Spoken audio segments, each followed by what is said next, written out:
செய்திகள் தொடர்கின்றன. அதிமுக எம்எல்ஏ மீது நில அபகரிப்பு புகார் கொடுக்கப்பட்டுள்ள சம்பவம் பரபரப்பை ஏற்படுத்தியுள்ளது. சென்னை அயனாவரத்தை சேர்ந்தவர் சிலம்பரசன். கடந்த 32 ஆண்டுகளாக அங்கு வசித்து வருகிறார். சென்னை காவல்துறை ஆணையரிடம் சிலம்பரசன் புகார் மனு ஒன்று அளித்துள்ளார்.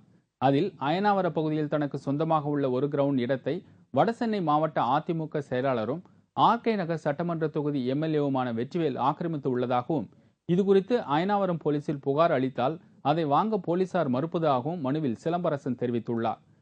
அயனாவரம் நூரோட்டில் அண்ணா இந்திரா நகர்ன்ற தெருவில் எங்கள் வீடு இருக்குது. எங்களுக்கு சொந்தமான 4.25 கிரவுண்டில் 2.25 கிரவுண்டு நாங்கள் சேல் பண்ணியிருக்கோம். மீதி 1.5 கிரவுண்டில் 1/2 கிரவுண்டு எங்கள் வீடு இருக்குது.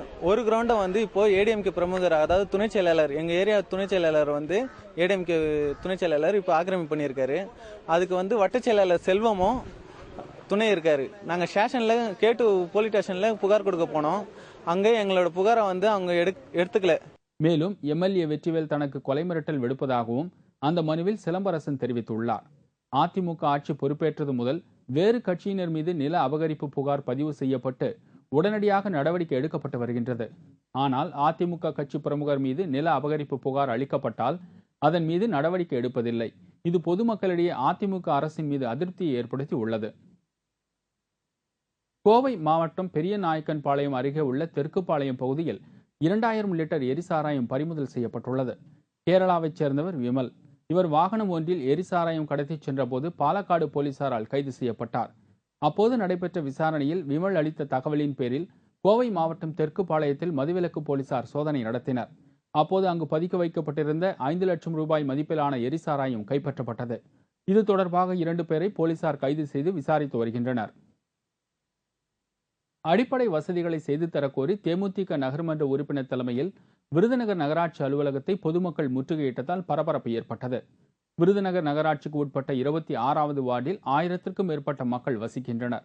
இங்கு குடிநீர், சாலை, கழிவுநீர் வடிகால் வசதி உள்ளிட்ட அடிப்படை வசதி இல்லாமல் அவதிப்பட்டு வந்தனர். இதுகுறித்து நகராட்சி நிர்வாகத்திற்கு பலமுறை புகார் அளித்தும் எந்தவித நடவடிக்கையும் மேற்கொள்ளவில்லை.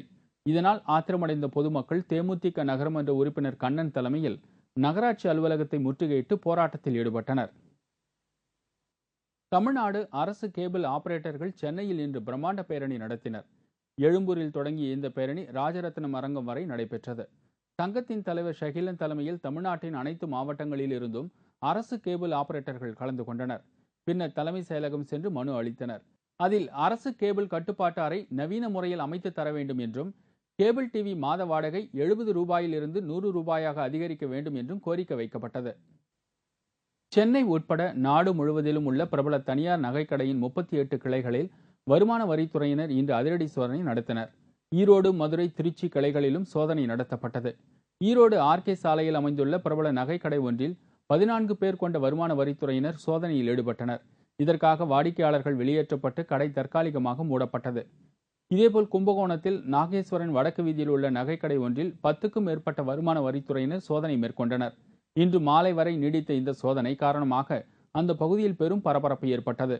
கோவை பகுதியில் இயங்கி வந்த இந்த நிறுவனத்திற்கு சொந்தமான நகைக்கடையிலும் சோதனை மேற்கொள்ளப்பட்டது. இந்த சோதனையில் சுமார் 400க்கும் மேற்பட்ட அதிகாரிகள் ஈடுபட்டனர். விற்பனை செய்யப்படும் நகைகளுக்கு முறையான கணக்கு உள்ளதா என அதிகாரிகள் விசாரணை நடத்தியுள்ளனர்.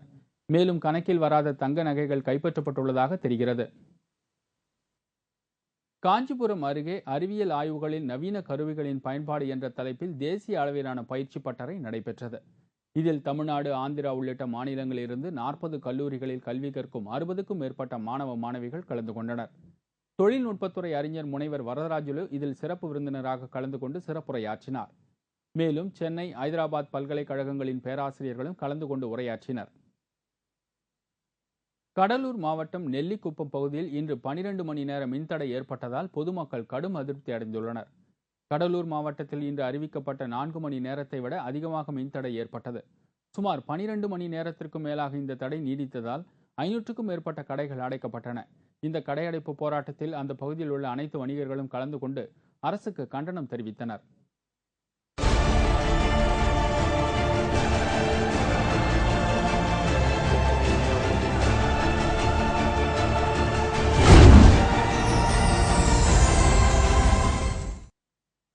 ஆச்சரியம், ஆனால் உண்மை. ஆடை அலங்கார போட்டிகளில் பங்கேற்கும் அழகிகளை அப்படி இப்படி என்று நினைத்து விடக்கூடாது. அவர்கள் நெருப்பு மாதிரி என்று கூறுகிறார்கள் இந்த அணிவகுப்பு அழகிகள். ஆம், நெருப்புக்குள் புகுந்து உடலில் நெருப்போடு அணிவகுத்து வருகிறார்கள் அழகிகள். ஆண்களும் சளைக்காமல் நெருப்பை வைத்துக் கொண்டு வீரன் நடைபோடுவது ஆச்சரியமாக இருக்கிறது.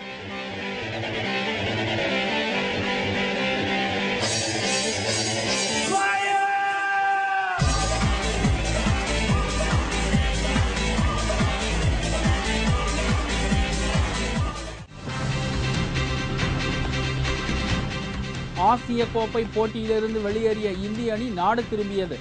100வது சதமடித்த சச்சினுக்கு உற்சாக வரவேற்பு. விவரம் இடைவேளைக்கு பிறகு.